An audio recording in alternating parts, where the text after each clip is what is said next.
Bonjour et merci d'avoir choisi TV Vendée. Vous êtes dans la matinale, c'est parti pour une tranche d'infos et de bonne humeur. En ce jeudi 14 mars, voici ce qui nous attend. Un petit tour au salon Vendée Pro de La Roche-sur-Yon, le rendez-vous des professionnels des métiers de bouche, où nous découvrirons les tendances et les nouveautés. Une médaille d'or pour la Cibule, la brasserie familiale implantée à Maillé, s'est illustrée au Salon international de l'agriculture de Paris. Et puis décidément, on aime bien manger et bien boire sur TV Vendée, puisque nous passerons aussi un moment au Salon Assemblage. Il met en relation les vignerons avec les restaurateurs et les cavistes. Notre invité du jour, un petit peu plus tard, ce sera Hervé Louboutin, un des co-auteurs du livre Solzhenitsyn en Vendée 30 ans après. L'ouvrage revient sur la visite d'Alexandre Solzhenitsyn, illustre auteur de l'archipel du Goulag, venu en Vendée pour l'inauguration du mémorial au luxe sur Boulogne en 1993. Et enfin, nous jouerons comme chaque semaine à gagner cette fois-ci un coffret offert par notre partenaire, la savonnerie Sablaise. Restez avec nous pour découvrir comment. Mais tout de suite, voici la météo. Et c'est un ciel triste et voilé en matinée. Il se découvrira heureusement dans la journée pour trouver un ciel variable accompagné de belles éclaircies l'après-midi. Attention aux entrées maritimes sur le littoral nord vendée qui pourraient toutefois jouer les troubles fêtes. Le mercure est enfin presque printanier. Les températures seront comprises entre 15 et 16 degrés. Le vent s'oriente au sud-ouest de 20 à 30 km/h en rafale. Après le pic des grandes marées ce mardi, le coefficient décroît rapidement. Nous serons à 90 cet après-midi. La marée basse est attendue à 13h28. Elle sera pleine à 19h27.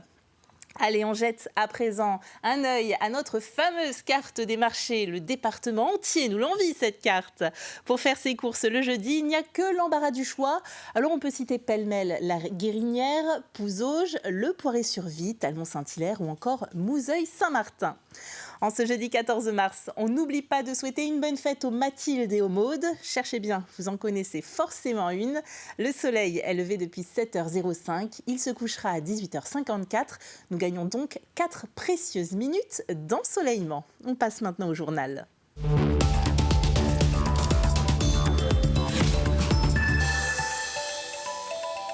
Et ce lundi-mardi se déroulait au parc des expositions des Oudéries de La Roche-sur-Yon la seconde édition du salon Vendée Pro. Un salon destiné aux professionnels des métiers de bouche. L'endroit idéal pour dénicher des produits locaux ou originaux et découvrir les dernières innovations. Julie Morini s'est promenée pour nous dans les allées. À la veille de la saison touristique, les professionnels des métiers de l'hôtellerie-restauration doivent faire des choix. Que vont-ils proposer à leurs clients ? Eh bien, peut-être des produits locaux, et en Vendée, ce n'est pas ce qui manque. En passant par le bœuf fermier de Vendée, l'agneau label rouge, le porc fermier, enfin voilà, vraiment une gamme très très riche. J'en oublie, la sardine de Saint-Gilles, le maquereau, etc. Donc ouais, l'idée c'est vraiment de faire découvrir aux touristes la richesse de leur lieu de vacances. À noter que cette année, le melon vient d'obtenir son label rouge. Et si vous cherchez une boisson, ici, une création locale. C'est fabriqué à côté de Vendée, mais l'idée et l'entreprise c'est vraiment à La Roche-sur-Yon. Notre concept c'est vraiment focalisé sur les boissons saines, sans conservateurs, sans édulcorants, 100% naturel. Et pour ceux qui recherchent plus d'efficacité, le salon ne manque pas de solutions. Voici par exemple une machine à glace à l'italienne qui fonctionne comme une machine à café. Un gros avantage, c'est qu'on a une hygiène totale. La capsule est complètement vide, hygiène totale. La capsule, on la met dans un sac poubelle recyclable. Et puis on change et on passe à un autre parfum, sans entretien, sans nettoyage, sans aseptisation. Et pour gagner du temps, ces pâtes à pizza et à pinza pourront ravir les campings. On est fabricant de pâtes à pizza en Italie et ce qu'on propose c'est un concept donc clé en main pour les entreprises, les restaurants, les campings où en fait ils reçoivent donc des pâtes à pizza comme celle-ci avec directement la sauce et en fait c'est très simple d'utilisation et on a des pâtes donc de qualité. Les professionnels sont presque prêts. L'année 2024 s'annonce riche en événements. On a cette chance-là d'être dans un département dynamique. Et avec des événements, des gros événements cette année 2024, les Floralis, le Vendée Globe. Je pense que ça va être une année exceptionnelle. Je croise les doigts pour avoir le personnel qu'il faut, avoir les logements pour les loger et passer une très très belle saison 2024. C'est tout ce qu'on souhaite. La deuxième édition du salon Vendée Pro a tenu ses promesses. La saison peut commencer. Le passage à la retraite représente une transition majeure de la vie. Il implique autant une modification importante des droits sociaux, du statut, des ressources, qu'une transformation de l'être dans son identité. Afin d'accompagner les futurs et nouveaux retraités, l'assurance retraite, la CARSAT Pays de la Loire, l'association de prévention des caisses de retraite et la communauté de communes Sud-Vendée Littoral proposent une série d'ateliers baptisés Bienvenue à la retraite. Un cycle de 6 rendez-vous organisés à Luçon dans le centre social La Bulle d'Air. Le programme en fait Bienvenue à la retraite, donc c'est pour les jeunes et les futurs retraités, donc moins de 2 ans, plus de 2 ans avant et après la retraite. L'idée en fait c'est de les accompagner sur ce passage à la retraite, cette transition de vie. Donc l'idée c'est vraiment de leur donner un maximum d'informations de tout ce qui peut exister sur le territoire de la communauté de communes. Donc on aura un module autour donc de la transition du passage à la retraite et comment les retraités vivent ce passage-là. Donc là on a une professionnelle, une art thérapeute qui va intervenir sur vraiment le bien-être, leurs projets, leurs envies. On a une intervention aussi donc, du service prévention senior au niveau de la communauté de communes Sud-Vendée Littoral sur tout ce qui est prévention santé. On aura aussi une intervention sur la mobilité, les nouvelles formes aussi de déplacement sur le territoire. Le bénévolat, on a beaucoup de questions aussi de ce groupe sur l'engagement bénévole. Et puis on va aussi visiter l'outil en main sur tout ce qui est intergénérationnel. Voilà, comment on peut s'engager aussi, comment on peut partager en fait son savoir à des jeunes. Je me suis occupé de sans-abri avant, donc forcément, donner de son temps pour les autres, c'est quelque chose d'important pour moi. Et en écoutant d'abord ce qui se fait, puis ensuite on verra comment on s'investit. Donc j'avais une entreprise et puis elle n'est pas encore réellement cédée. Et donc mon temps était très occupé jusqu'à maintenant. Et donc c'est plutôt pour savoir un petit peu ce que je pourrais faire, justement trouver des associations ou autre chose pour occuper mon temps. Parce que je pense que j'aurai pas mal de temps libre. À peine plus au nord, à Mareuil-sur-Lay, l'agence Œnophile Baroudeur organisait lundi la 6e édition du salon Assemblage. Il s'agit d'une rencontre entre 40 vignerons venus de toute la France et environ 200 restaurateurs ou cavistes vendéens. Au programme dégustation et discussion pour affiner l'offre dans les restaurants et les caves de Vendée. Pour eux, c'est s'ils ont des recherches ou des demandes, soit dans leur cave ou sur la carte des vins. Donc ils rencontrent des nouveaux vignerons qu'ils ne connaissent pas, peut-être des nouvelles cuvées, des nouvelles appellations aussi, qui sont assez récentes. Et puis, c'est certain, c'est valider aussi ce qu'ils font déjà, avec les nouveaux millésimes, parce que dans le vin, chaque année est différente. Donc on goûte tous les ans, les nouveaux millésimes. Et là, ils rencontrent les vignerons stand par stand, parce qu'on a une table par vigneron qui présente leur vin, qui parle de leur domaine. Et c'est vraiment une rencontre entre professionnels. Le salon s'appelle Assemblage. C'est pas pour rien, l'assemblage dans le vin, on assemble des crus. Donc c'est une rencontre, tout à fait. Allez, on reste dans les boissons alcoolisées, à consommer bien sûr avec modération, je le rappelle. Et préoccupons-nous de la bière, fabriquée du côté de Maillé. Depuis 8 ans, l'entreprise familiale La Cibule s'est particulièrement faite remarquer cette année au concours général agricole du Salon de l'Agriculture de Paris. Sa bière, baptisée l'abbaye de Nieul-sur-Lotise, a remporté la médaille d'or, une distinction qui donne envie aux producteurs de voir plus grand. Le reportage de Cyril Guillet. La bière que l'on a présentée au concours agricole, où on a obtenu donc la médaille d'or, et comme on avait fabriqué de la bière en amont pour ce concours, elle n'est pas étiquetée. Donc on est obligé d'étiqueter, si on veut avoir la visibilité de la médaille sur nos bières, on est obligé d'étiqueter avant qu'elle parte dans le circuit de distribution. Déjà primée en 2023 avec une médaille d'or et 2 médailles d'argent. Cette année, c'est la bière baptisée l'abbaye de Nieul-sur-Lotise qui a tapé dans l'œil du jury. C'est une lager, donc on est dans une bière de basse fermentation et elle concourait du coup dans cette catégorie des bières de basse fermentation de moins de 6 degrés. C'est une catégorie où on va retrouver beaucoup de bières industrielles parce que c'est le type lager ou pilsner, donc c'est des bières plutôt de soif qui sont très légères et qui sont faciles à boire. Depuis 2019, chaque année, il présente sa production au Salon de l'Agriculture. Une manifestation qui fait office de banc d'essai pour cet artisan. Et décrocher un prix à Paris est un véritable gage de qualité. Le fait d'avoir cette médaille d'or au concours général agricole du Salon de l'Agriculture de Paris, je vous ai mis tous les mots, ça montre aux gens que, il y a quelque chose, il sait travailler, ça apporte vraiment cette visibilité-là.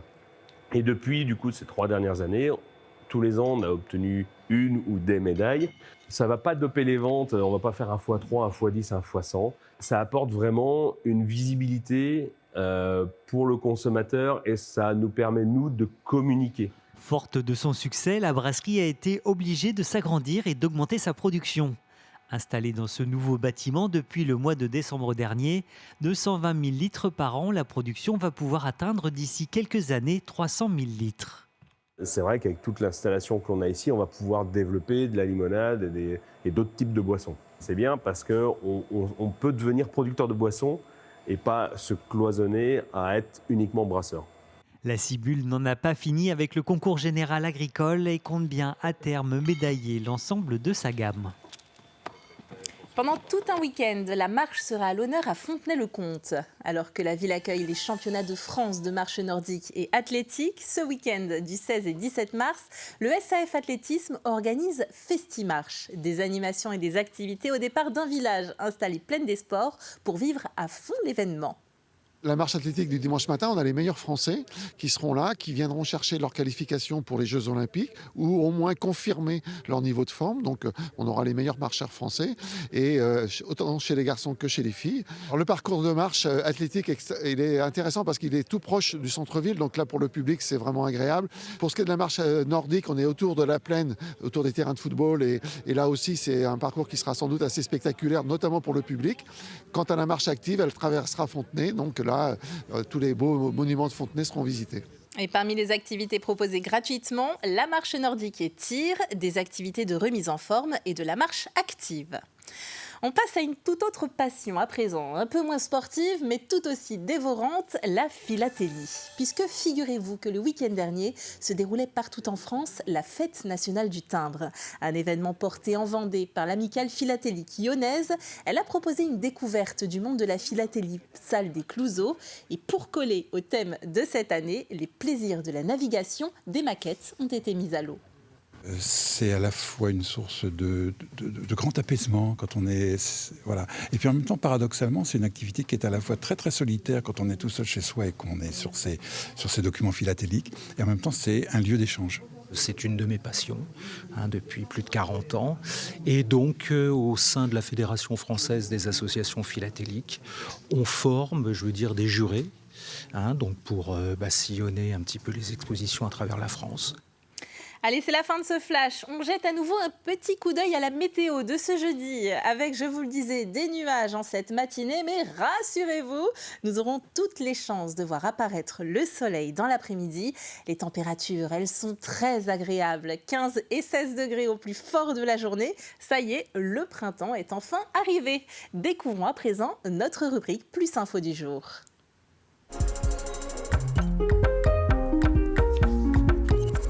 Et notre Plus Info nous emmène aujourd'hui à Fontenay-le-Comte pour assister à la pose de la première pierre du futur foyer départemental de l'enfance. L'occasion d'en savoir un peu plus sur le fonctionnement d'un tel foyer, on regarde ensemble.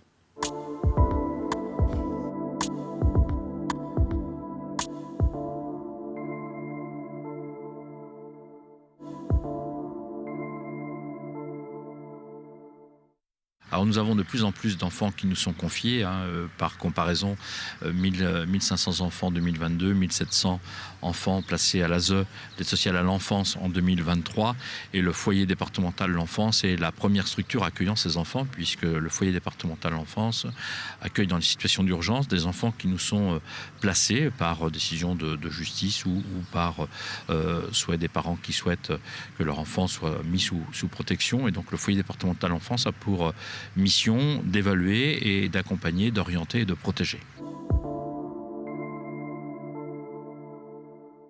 L'enfant ne peut pas rester dans un milieu qui pourrait lui être dangereux. Donc lorsqu'une décision de justice nous confie l'enfant doit nous être...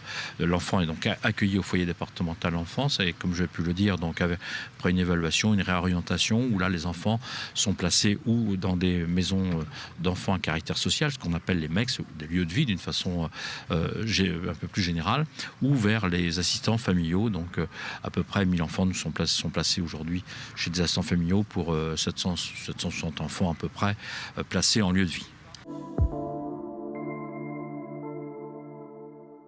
Alors Fontenay, parce que nous n'avons pas de lieu d'accueil de foyer départemental enfant. Je vous ai cité Challans, je vous ai cité Luçon, La Roche-sur-Yon. Et donc nous devions aujourd'hui, compte tenu de la population concernée donc, au foyer départemental de l'enfance, il nous semblait en tout cas judicieux que Fontenay-le-Comte puisse accueillir. Et puis avec le maire Ludovic Augbon, les relations ont été très constructives. Il a pu nous accompagner pour trouver un terrain bien positionné, puisqu'il faut que ce lieu de vie soit le plus près possible du centre-ville, ce qui est le cas placé où il est. Et là, nous construisons une annexe au foyer sur Fontenay-le-Comte, tout simplement pour que l'enfant qui dans le cadre de ce placement, ne soit pas en plus, je veux dire, déraciné et perdre ses lieux de scolarisation ou ses lieux où il a ses amis, ses copains. Alors normalement 2025, mais comme vous avez pu l'entendre lors de la présentation, la planification est parfois un peu compliquée pour donner une date précise. Mais si on vous donne 2025, on aura 365 jours en 2025 pour ouvrir cette maison. Donc on peut espérer que mi-2025, cette annexe puisse ouvrir. Et voilà, difficile de planifier la fin de chantier. Nous savons en tout cas que le foyer comptera 23 places, 5 d'entre elles dédiées à l'accueil d'urgence des 4-18 ans, ainsi qu'aux 0-4 ans mis sous la protection d'assistants familiaux. Et 2 maisons d'enfants seront en plus dotées de 8 places chacune. Il fait beau, il fait doux, de quoi nous donner envie de mettre le nez dehors et d'embellir nos extérieurs. Ça tombe bien, voici arrivée la chronique Conseil au jardin.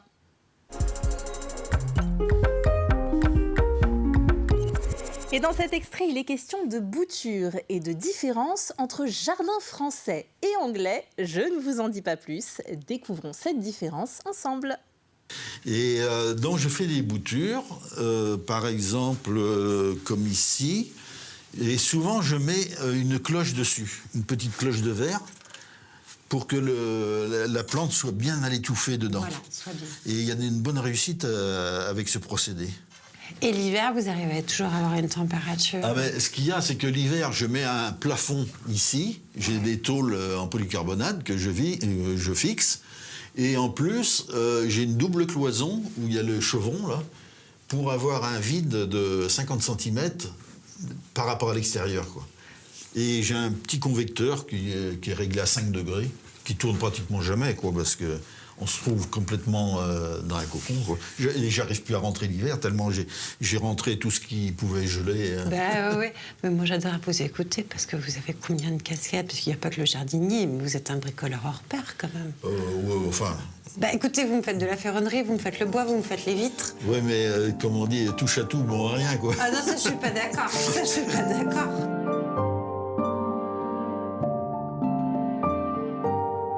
Alcide, merci beaucoup en tout cas pour votre accueil, pour cette jolie balade matinale. À bientôt, j'espère. Oui, c'est ouvert quand vous voulez. Merci beaucoup. Au revoir. Au revoir. Pour clore notre rendez-vous, je vous propose de retrouver notre apprenti pour la minute Le Jardin et moi.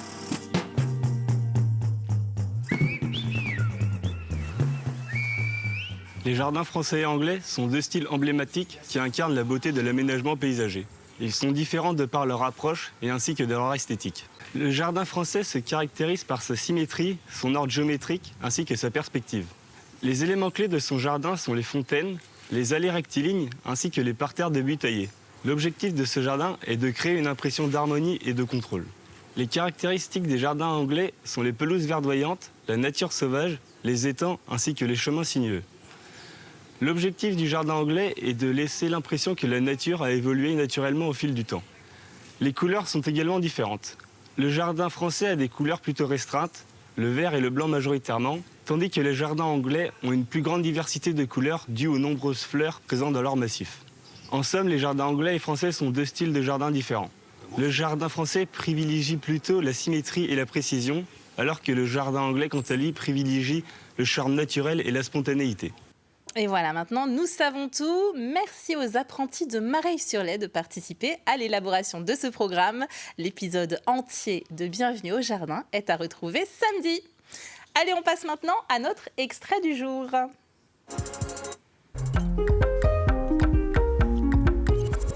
Et cet extrait concerne le Mageco que vous pourrez découvrir en intégralité ce jeudi. Camille nous entraîne cette fois-ci au sein de Méca Métal, le spécialiste du sur-mesure métallique. Ils sont installés à la Boissière de Montaigu. Pas moins de 4 générations se sont succédées à la tête de l'entreprise depuis sa création en 1919. On regarde cet extrait. Alors justement, tu évoquais le fait que c'était une entreprise familiale qui a fêté ses 100 ans en 2019, je crois. Oui, c'est ça. Alors justement, quand on a ce passé de la famille qui est dans l'entreprise, etc., est-ce que la reprise, c'était une évidence pour toi? Parce que tu t'es quand même dirigé dans cette partie-là au niveau de ta formation. Tu es quand même allé travailler le métal. Donc est-ce que c'était dans un coin de ta tête? Non, pas du tout. Au départ, pas du tout. C'était, moi, je voulais travailler dans les bateaux. Je suis passionné de bateaux depuis tout gamin. Okay. Je ne sais pas pourquoi d'ailleurs. Et puis j'ai pris cette formation-là un peu par défaut au départ parce que je n'avais pas été pris dans le bois. J'aurais pu aller dans le bois. Et puis j'ai commencé ce cursus en apprentissage où j'étais pas ici. J'étais au Langeais-Nusson. Et puis mon oncle à l'époque m'avait dit, écoute Benjamin, j'ai peut-être un poste pour toi quand je suis sorti d'école pour travailler avec un de nos clients dans le nautisme justement, toujours en lien avec Méca Métal. Donc je suis rentré dans l'entreprise familiale à ce moment-là sans avoir sans l'avoir prémédité entre prémédité. guillemets. Voilà. D'accord. Alors explique-nous justement dans le métal, qu'est-ce que vous faites ici chez Méca Métal et combien vous êtes? Alors Méca Métal, c'est 15 personnes, 15 collaborateurs, les dirigeants compris. Nous fabriquons à 80% donc, de la métallerie industrielle où on fabrique beaucoup de châssis, du prototype, de l'outillage, de la passerelle, de la plateforme d'accès. Donc les entreprises qui ont un besoin spécifique dans leur métier, nous on est là pour répondre à un besoin vraiment particulier. Donc on reste sur des métiers de niche la plupart du temps. Okay. Et 20% d'activité, c'est de la métallerie liée à l'habitat sous la marque Vendée Escalier où on fabrique de l'escalier garde-corps d'intérieur. Pour les particuliers? Pour les particuliers, les collectivités et les architectes locaux. Donc on peut intervenir à 50 km à la ronde, mais aussi on a fait quelques projets, notamment récemment un abribus avec les œuvres d'art d'Alain Thomas, où on a pu installer ça à Hénon en Bretagne, en dessous Saint-Brieuc. Donc c'est un projet qu'on a réalisé sur l'année 2023. Ok, donc une palette de produits assez large et une clientèle assez large aussi. Une clientèle pluridisciplinaire, donc le nautisme, l'aéronautique, le milieu du spectacle aussi. On a la chance d'avoir le Puy du Fou. On a aussi pu faire une structure via Euro Disney avec un de nos partenaires en bureau d'études. Et puis toutes les entreprises locales, les menuiseries, les charpentiers locaux qui vont nous demander des éléments un peu hors standard qu'ils ont besoin. Donc on est là pour fabriquer des pièces sur mesure pour eux. Et toutes mes excuses auprès de Catel, puisque non, c'est Catel Lejeune qui présente cette excellente émission. Camille n'est autre que la monteuse de l'émission, et c'est vrai qu'on ne la cite pas assez. Donc une émission présentée par Catel Lejeune et montée par Camille Dolé. Maintenant, il est l'heure de passer à notre jeu.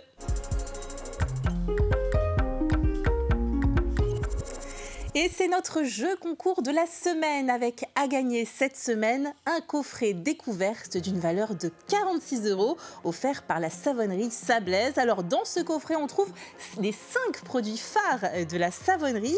Il y a un savon, un shampoing, un déodorant, un baume à lèvres et un masque cheveux. Pour gagner ces lots, il suffit de jouer avec nous. Pour jouer, voici la question de la semaine. Dans quelle ancienne commune vendéenne a été tourné l'épisode de Bienvenue au Jardin en date du samedi 17 février 2024. Alors la question cette semaine, elle est un petit peu pointue. Pour vous aider, on a évidemment des indices. L'indice du jour, le voici. Elle fait partie de la communauté de communes du pays de Mortagne. Ah, ça commence à vous dire quelque chose, j'imagine. Voici les autres indices donnés cette semaine. Nous savons donc que c'est une ancienne commune du Haut-Bocage. Notre indice de mardi nous apprenait qu'elle est régulièrement appelée Suisse vendéenne. L'indice numéro 3, le voici. Dans ce numéro, nous nous sommes rendus au jardin du domaine du Boignard. Pour jouer, vous le savez, il vous suffit de vous rendre sur notre site internet et de donner la bonne réponse à cette question. Le gagnant sera tiré au sort pour remporter donc ce coffret d'une valeur de 46 €. Allez, on retourne jeter un petit coup d'œil du côté de la météo de ce jeudi. On n'en parle jamais assez de la météo. En plus, en ce moment, on ne sait pas comment s'habiller. Il fait froid, il fait chaud, il pleut pas. Et bien maintenant, vous le saurez, le matin, c'est de la grisaille avec des températures qui vont de 8 degrés dans les terres jusqu'à 10 degrés du côté du littoral. Et puis l'après-midi, le le ciel va enfin se découvrir avec un beau soleil qui apparaîtra par intermittence. On continuera à avoir toujours ces petits nuages qui nous embêtent, mais qui rendront, quoi qu'il en soit, notre journée plus belle. Et les températures, elles seront enfin douces. Nous aurons jusqu'à 16 degrés dans les terres. Ça y est, ça sent le printemps. Et puis du côté du littoral, il y aura 15 degrés. Attention, des entrées maritimes sur le littoral pourra jouer les troubles fêtes et nous cacher un petit peu ce soleil qui fait tellement de bien. Du côté du vent, ça restera plutôt calme. De 20 à 30 km/h sont annoncés. C'est la fin de cette matinale. Merci de l'avoir suivi. Je vous retrouve pour le 12-30. À tout à l'heure. Belle matinée.